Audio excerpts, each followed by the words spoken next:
Hi, sixth graders. I wasn't able to make it today to your class, so I recorded the lesson to help you out with your cookbook today.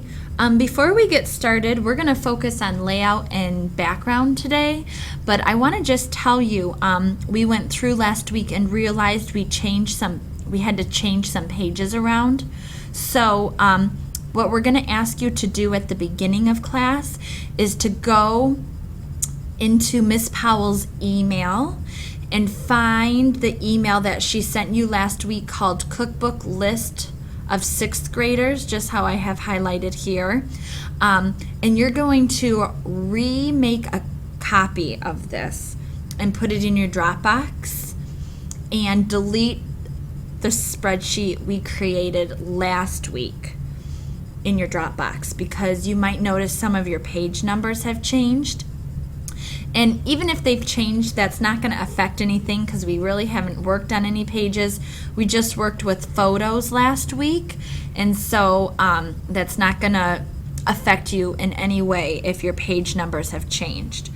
So once you make a copy of this new spreadsheet and put it in your Dropbox, we want you to go look at your page numbers and see if they've stayed the same from last week or if they've changed. And once you look at that, then we want you to go into your cookbook that you're going to be working in, and then I'll explain to you the next step. I'm going to click on Cakes and Pies and take us there.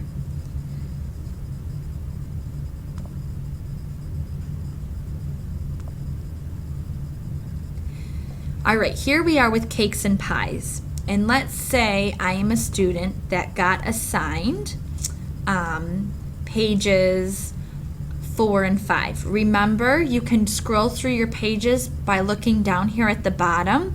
It shows you the page number you're on, and you can tell by the highlighted box around the page. And you can go on to the next page by clicking on the page or using the arrows down here at the bottom. The categories we're going to be working with today are going to be the layouts and the backgrounds. Notice I have a layout here set up on page 4 or 5. Now I don't have to use these layouts. I'm actually going to go to a different page that has some flowers on it if nobody's worked on any of them. I don't see it, but I do see page 22 and page 23 are blank here, so there's no layout. So let me actually show you this page instead of the last one. When I click on layouts, you'll notice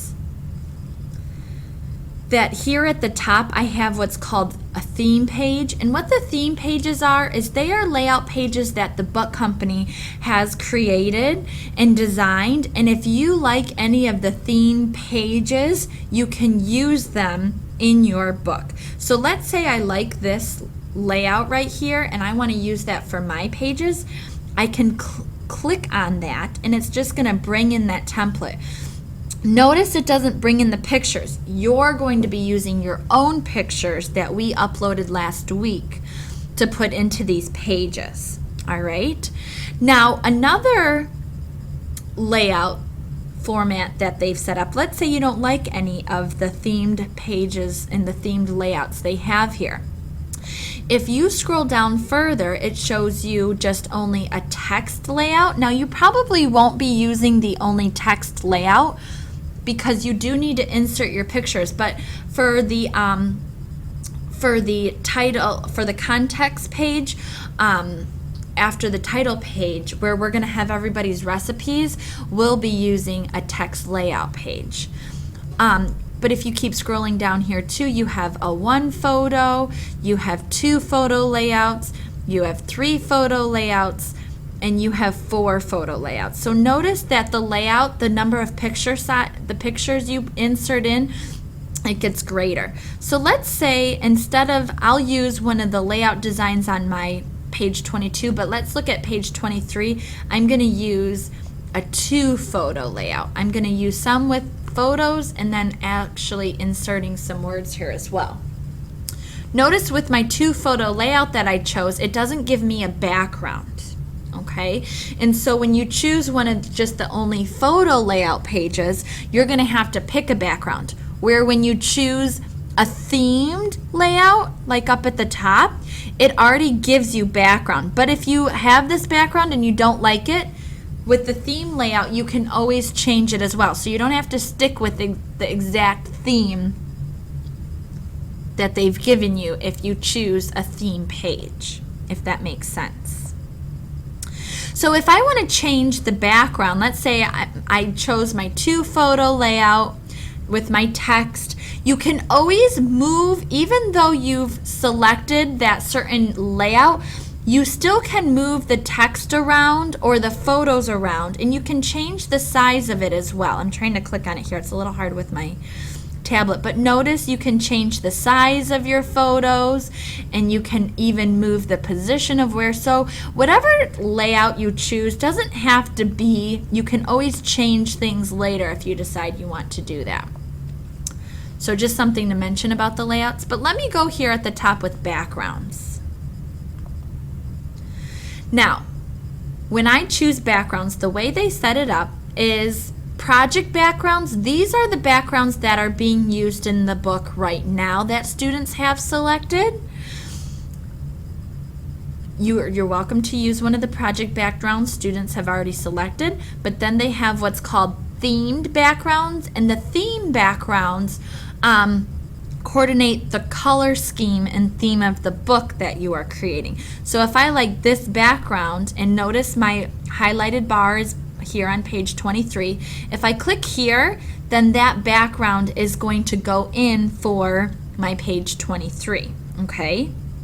If I looked at my theme layout that was already set up for me, if I decided I didn't like that, I could always go and change that too if I wanted to or whatnot, okay? They also give you recommended backgrounds, and these recommended backgrounds are not within the theme or color scheme of your book, but we want you to play around and be creative and choose designs that are going to work best with you, that'll look visually appealing for your audience. Remember, the most important thing about your pages is having your ingredients and your directions along with your photos, but then also making a visually appealing page with the backgrounds and layouts that you decide on as well. Okay? So today the main focus is to look at some different layouts that interest you. I want to just show you here too, if I chose this theme layout, notice it's got the 3 colors. I can change the color within this background, but it's only going to change if I go to backgrounds and click on this, it's only going to change the bottom color. It's not going to change all 3 of those. So just want to point that out when you choose a theme background. If you want to change the background with the theme layout you choose, it might be a little picky when you do that. So work with the layouts, work with the backgrounds, insert your photos into your pages. Don't forget too, when you're working, the save button up here, always save. It's not going to automatically save, so you want the things that you've worked hard on to be there when you come back to class near the middle or end of the week here. All right, I think that's it for today. Have fun, enjoy, and we'll see you soon. Bye.